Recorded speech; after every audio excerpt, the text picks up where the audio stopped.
নাম আপনার বাচ্চা? বাচ্চার নাম সাইম। সাইম, কত বছর বয়স? 2 বছর 1.5 মাস। 2 বছর 1.5 মাস। অপারেশনের আগে আপনার বাচ্চার কি কি শারীরিক সমস্যা ছিল? অপারেশনের আগে বাচ্চার খিচুড়ি আর অজ্ঞান হয়ে গেছিল। কোন সাইড দুর্বল ছিল? তখন বলছিল, খিচুড়ি হওয়ার আগে বল ছিল, পরে কখন দুর্বল হয়েছে? দুর্বল হয়েছে 1.5 মাস পর। 1.5 মাস পরে দুর্বল হয়েছে। তারপরে বাচ্চার এখন অপারেশন করার পর আর কিছু নেই হয়েছে? অপারেশন করার পরে অপারেশন করার পর অপারেশনের যদি বেঁধে দেয় সেটা তো তারপরে আর হয়েছে? তারপরে আর কিছু নেই হয় নাই। আর যে সাইড দুর্বল হয়ে গেছিল সেই সাইডের এখন ঠিক আছে, শক্তি আছে, কোনো সমস্যা হয় নাই, সমস্যা হয় নাই। তো ঠিক আছে।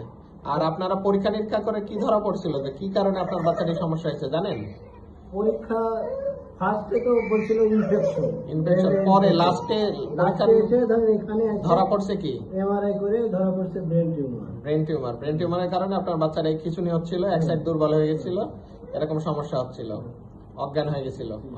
আর এখন তো আর কোনো ছুটির সময়, আজকে তো ছুটি হয়ে যাচ্ছে, আর কোনো তো সমস্যা নাই এগুলা? আর কোনো সমস্যা নাই।